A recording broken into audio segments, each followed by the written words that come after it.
What's up, you beautiful beasts? Okay, I'm really excited because, well, for several reasons. Number one, I took a shower today and my hair is done and the lighting is cooperating and like all the things. I ditched the green screen because I'm sitting in a literal garage house, which is the whole story. This is why I disappeared for 4 months. This is the plot. And this is the comeback episode. And if I'm coming back with receipts. What's up, you beautiful beasts? I'm Katie, and I'm on a mission to help people become their favorite versions of themselves and build whole human health by healing their relationship with food and movement, healing their relationship with their body, and most importantly, healing their relationship with themselves. And we are doing that without obsessing over a number on a scale. I've had the honor of talking with all kinds of incredible humans who have lived through all kinds of experiences because that's part of being a human. Life is messy, painful, beautiful, complicated, and transformative, and sometimes all at once. I wholeheartedly believe that every time someone shares their story, somebody listening will take something from it. Maybe they'll feel seen, maybe they'll feel inspired. Maybe they'll learn something that shifts the way they see themselves, their life, their health, or what healing can look like. This podcast tells the stories of humans healing, growing, rebuilding self-trust, and unveiling their beautiful beast. Keep listening. This is the Unveiling the Beast podcast.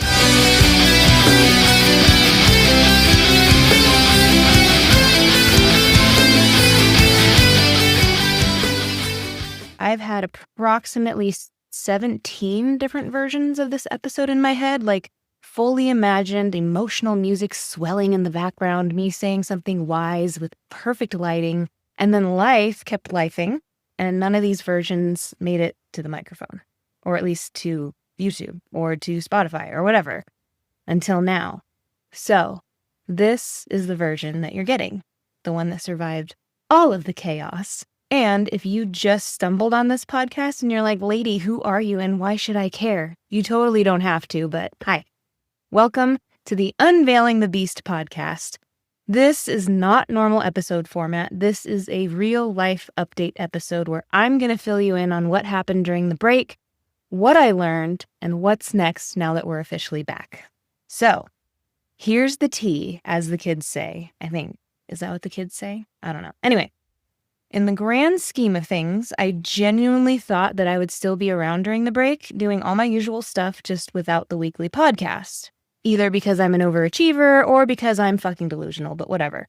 Then reality punched me in the dome piece and said, oh, that's so cute. And I need to say this out loud.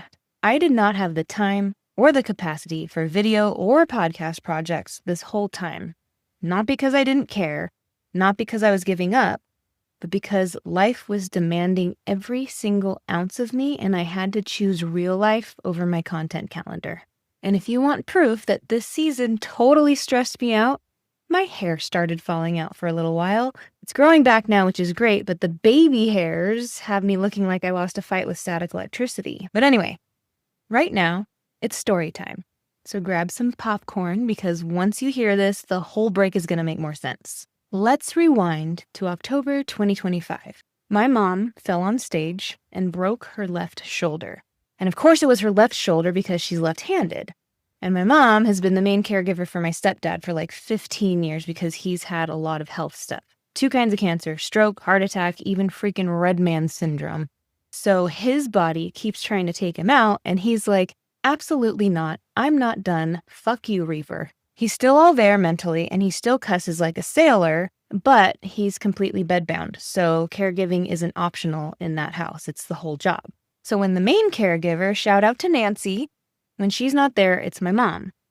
Except then she goes and breaks her fucking shoulder, and suddenly she can't do what she normally does. So they found emergency caregivers, which was amazing, but for about 8 weeks, it was costing them around $6,000 total just for caregiving help. So that's when Sean and I, my hot husband, we were like, okay, we have to step in more. And then we immediately realized we had no clue what that actually looked like in real life because my bio dad had lived with us for the past 12 years and I'd been taking care of him that whole time.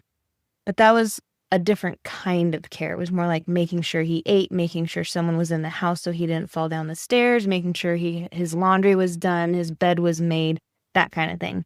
So this was like a whole different kind of level of caregiving for my bio dad. We did only live 22 minutes away, but 22 minutes becomes kind of a big deal when someone needs you right now and you're also living real life. And we're in California.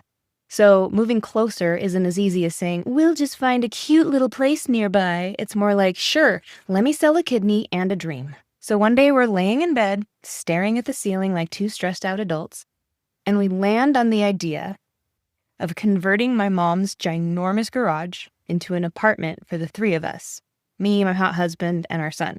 And when I say ginormous, I mean my mom's garage is bigger than the first apartment I lived in alone for 2 years when I didn't even have a cat. Okay, so I'm going to take that idea right now and just put it over here for you to remember later, okay? Okay. So my mom gets her sling off, and she only had a sling because they couldn't cast the shoulder. So she gets her sling off, and 2 days later, on December 12th, she tripped over her stupid dog and broke her hip. So me, my hot husband, and my son dropped what we were doing, packed a suitcase, and we went to my mom's house to take over the caregiving for my stepdad when Nancy isn't there. Shout out to Nancy! Because my mom was now in the hospital, and we never slept at our house again after that. So mom was in the hospital and rehab for almost 2 weeks, and then when she came home, now we suddenly had 2 patients. My stepdad, who's bedbound, and my mom, who was recovering from a broken hip and couldn't walk or do anything by herself. And we were all in this together trying to make it work. And many conversations later, the parentals gave us the okay to do the garage conversion. So now we can take this back and put it right here in front of you. Anyway, so in the middle of caregiving and sleeping on my mom's office floor for 3 months, we also took on this massive project to clear out their garage, paint, build stuff, get flooring, and basically create a livable space out of what used to be storage. And of course, because life loves to add bonus levels, we went through every household crisis you can think of. Leak in the water well, plumbing issues, power outages, water heater breaking, just nonstop parade of plot twists. But don't forget, while all this was happening, we also had to find a place for my dad, pack him up, move him, remind him that I live close by and that I'm not just deserting him because, of course, he fought me the whole time. But we got him moved and settled into his new place, which I can tell he actually loves, and he's making friends, but he'll never admit that. Then we hit the part where everything was almost done, but somehow the last little chunks steal the most sanity. You know what I'm talking about. You know what I'm talking about. You guys, we downsized so hard. We moved what mattered. We got rid of like 95% of our stuff. This is dumb because I don't care about stuff. And our house looked like a little donation center. And my brain looked like a freaking loading screen. Okay, and now that the whole constant back and forth chapter is closed, the keys are handed in, the ping pong is over, and it feels like I can breathe for the first time in months. And it's been 2 things at the same time. It's been the practical, we're doing what needs to be done version of life, and it's also been a choice to turn it into an adventure on purpose. Because I genuinely believe that a lot of hard, messy, shitty situations can become your next life adventure if you're willing to shift the story you're telling yourself while you're in it. Not all of them, of course, but most of them. And then we open the garage doors and the view reminds me of why we're doing all of this. Totally worth it. So that's why I went quiet. See, it's not because I don't care. It's because my life needed my hands and my heart.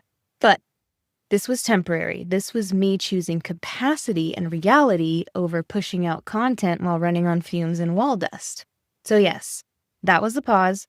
Now we're back. The podcast is alive. I'm alive. My family's alive. And we're doing this again. And Fridays are coming back too. YouTube Fridays, that steady little weekly anchor where you can count on me showing up with something helpful, something honest, and occasionally something unhinged because, it's me. I did document a lot of the garage transformation too, and we even named it Project EQ, which stands for Entricate Quarters, because it's literally the Entricate Quarters of the Moffat household. And you do have to say Entricate Quarters in a British accent or it doesn't count. It's for morale. But anyway, I'll share a quick before and after soon. Or maybe even here. I don't know. Whatever. Okay. Businessy stuff. The resource vault that I was talking about in the last episode, if you didn't listen, go listen. That was the episode right before the break. The resource vault is now in beta testing. So it's real, it's happening, and I'm smoothing out the experience so it feels easy and supportive, not clunky. And once it's fully live, I'll be regularly adding new resources so that it keeps growing with you. I also made a decision on the community space, so I'm going with Skool over Patreon, but I'm still learning how to use it and I'm getting everything set up. But the decision is made and it's officially in the works. And if you want to be a part of what I'm building moving forward, the market research is still the best thing that you can do. My best ideas are the ones that came from what you actually need in real life, not what the internet is screaming about. And if you're new here and you're like, what do you mean market research? It's this. I'm building and expanding what I create. The podcast, the resource vault, the YouTube, the community stuff, all of it. The market research is just me asking real humans what they actually need so that I'm not guessing. You tell me what you're dealing with and what would help, and then I build from that. The survey and the interview links are in the show notes, and I'm still offering a free 1-hour coaching session as a thank you for anyone who does a market research interview with me. It only takes about 20 minutes. Okay, that's the real update, and more importantly, this is the comeback. Thank you for being here. Thank you for giving me grace. And thank you for letting me be a real human in the middle of real life. Beautiful beasts, Katie Entrikin, signing off. Until next time.